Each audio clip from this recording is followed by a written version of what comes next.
Fédération ivoirienne des sports aérobiques et fitness, FEISAF, est créée depuis le 28 août 2016 à l'INJS, sous l'impulsion d'un certain nombre de clubs et de structures qui ont bien voulu que l'activité fitness soit officialisée, au-delà des actions que nous avons entreprises depuis mars 2015 à l'aide de l'Association ivoirienne de fitness.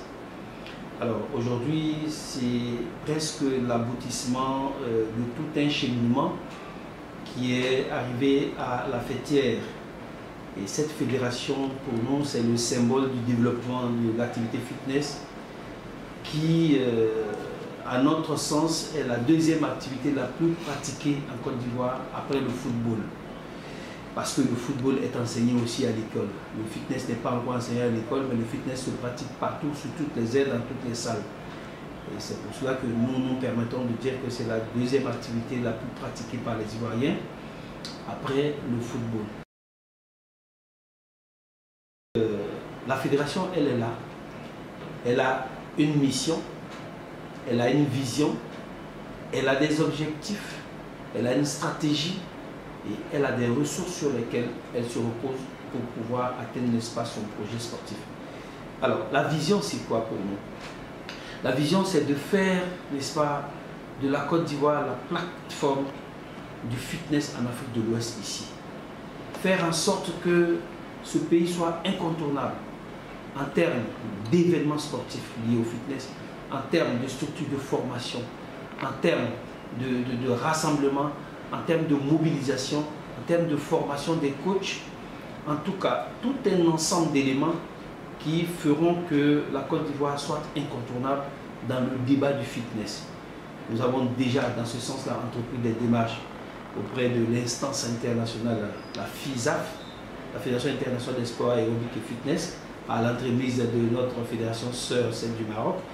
Et je crois que les pourparlers sont en cours, les négociations sont en cours en vue de la validation de notre candidature sur le plan international. Alors, il y a ça, et puis il y a la vision aussi.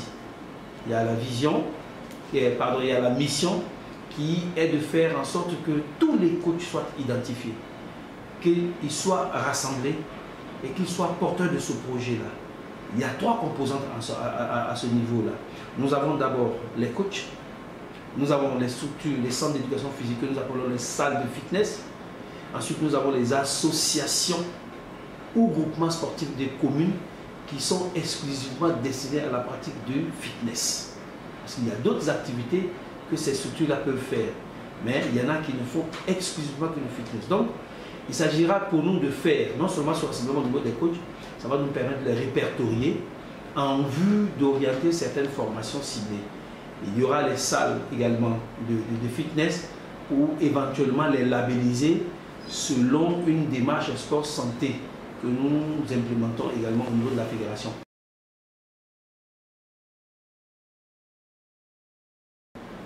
Bon, l'association n'a pas créé la fédération, mais en fait c'est l'engouement, c'est le volume des activités, c'est l'importance de l'activité qui nous a amené, n'est-ce pas, à créer une fédération. Et la fédération, nous pensons qu'elle est plus adaptée, elle est plus habilitée, elle est plus cohérente dans son action plutôt qu'une association qui est très limitée. L'association est une association. Or, la fédération est l'association des associations. Et la fédération coordonne, supervise et organise tout ce qui concerne les associations. C'est pour cela que nous sommes partis directement, après 2 ans de fonctionnement de l'association, nous sommes partis directement à la fédération. Et au jour d'aujourd'hui, nous ne regrettons pas, nous constatons que nous avons eu raison d'aller vite à la fédération. Mais il y en a qui ne passent même pas par la fédération, par l'association, ils vont directement, ils créent le coffre et quittent maintenant à mettre le contenu là-dedans. Nous avons eu les éléments et nous sommes allés chercher le coffre pour pouvoir insérer les éléments dedans. C'est un cheminement qui est tout à fait, à notre sens, normal.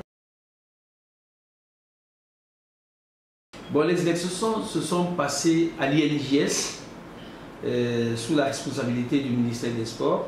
Le ministre des Sports a dépêché son conseiller technique qui était sur place avec un directeur central qui ont couvert l'événement. Les élections se sont passées dans une très bonne ambiance. Alors, ceux qui étaient concernés, c'était les représentants des associations, c'était les représentants des salles et c'était surtout les coachs. Parce que selon les statuts et règlements intérieurs, nous avons deux types de membres actifs. Vous avez les personnes physiques qui sont les coachs et vous avez les personnes morales qui sont de deux types, les associations et les salles. Alors, toutes ces personnes-là avaient des représentants là-bas. Et donc, c'est ensemble que nous avons réfléchi d'abord, dans un premier temps, sur la teneur des textes. Est-ce que les textes, vraiment, en l'état actuel, étaient vraiment faits pour développer l'activité telle que nous l'envisageons? Il y a des commissions qui ont réfléchi et après réflexion, on a rassemblé, n'est-ce pas, les documents. Nous sommes allés en plénière et c'est à l'issue, n'est-ce pas, de cette plénière-là que nous avons installé un bureau, n'est-ce pas, de vote pour pouvoir procéder à l'élection du président. Et j'étais le seul candidat et on avait une trentaine de votants. Et sur 31 bulletins, j'ai été voté par 30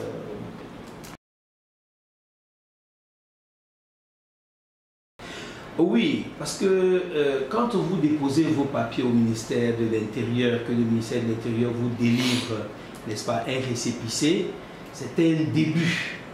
Alors, je crois que selon les dispositions juridiques, après un délai probatoire, vous pouvez commencer, n'est-ce pas, à fonctionner, quitte à ce que le processus administratif puisse aboutir, de sorte qu'on puisse vous donner tous vos papiers pour pleinement travailler.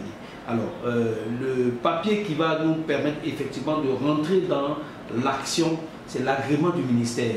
Selon les deux décrets, l'agrément du ministère qui n'est pas encore, on ne l'a pas encore demandé. On ne l'a pas encore demandé pour la simple raison que le ministère de l'Intérieur ne nous a pas encore délivré le papier définitif qui est la condition pour pouvoir, n'est-ce pas, postuler à l'agrément auprès du ministère des Sports. Ok. Mais Président, pourquoi avoir décidé de... Ben, comme toute fédération, nous souhaitons, n'est-ce pas, que les pouvoirs publics nous aident, pas systématiquement de façon matérielle, mais nous aident à formaliser, n'est-ce pas, l'environnement. Le fitness n'est pas comme les autres fédérations. Quand on parle de fitness, on parle de forme. Et quand on parle de forme, vous savez que tout ce qui a trait à la forme est en relation directe avec la santé. Et par conséquent, tous ceux qui s'occupent de la forme s'occupent de la santé. Nous sommes presque comme des médecins. Et c'est pour cela que cet environnement doit être préservé de manière à ce que les acteurs puissent être des personnes habilitées, choisies pour faire cette activité. Le fait d'être un ancien sportif ou quelqu'un qui a touché un peu à l'activité sportive ne fait pas de vous systématiquement un coach sportif. Même si vous avez le mérite de pouvoir encadrer les gens, mais ça ne fait pas de vous un coach sportif. Un coach sportif, c'est un métier qui s'apprend, où on vous délivre un diplôme, où vous êtes un salarié quelque part. Par conséquent, ce qu'on prend pour vous former doit être connu. Et c'est de tout ça là nous avons besoin que les pouvoirs publics nous aident à sécuriser cet environnement, de sorte que ce soit de l'extérieur ou de l'intérieur, que les gens ne viennent pas dire on va faire une formation, on va faire ci, on va faire ça, au mépris même de l'organisation qui est mise en place, à savoir dans un premier temps le ministère et ou la fêtière du fitness. Donc voilà un peu ce que nous avons comme difficulté. Au-delà de ça, c'est vrai, toute fédération demande peut-être les aides, mais nous n'en sommes pas encore à ce niveau-là, au niveau de la parafiscalité. Nous souhaitons tout simplement que chacun puisse réellement jouer son rôle. Qu'on nous accompagne avec, n'est-ce pas, l'assistant technique, qu'on nous crée les conditions de sorte que nous, en tant que fédération, nous puissions développer effectivement cette activité par l'octroi de l'agrément, par l'octroi de la délégation du pouvoir, qui, c'est vrai, elle est de fait, mais il faut formaliser cela de sorte que nous puissions travailler les mains libres et que ce soit des processus qui soient très rapides. Parce que figurez-vous que depuis 2016 jusqu'à aujourd'hui, les dossiers traînent. Nous n'avons pas encore pu obtenir notre agrément. Mais Dieu seul sait le travail qui se fait sur le terrain. Tous les samedis, nous sommes en tout cas quelque part en train de travailler avec les populations. Alors nous n'avons pas attendu les documents, mais seulement que les autorités soient à l'écoute pour formaliser tout ça de sorte que le cadre juridique, le cadre réglementaire, l'environnement technique, officiel, administratif puisse être connu de manière à nous permettre de faire correctement notre travail.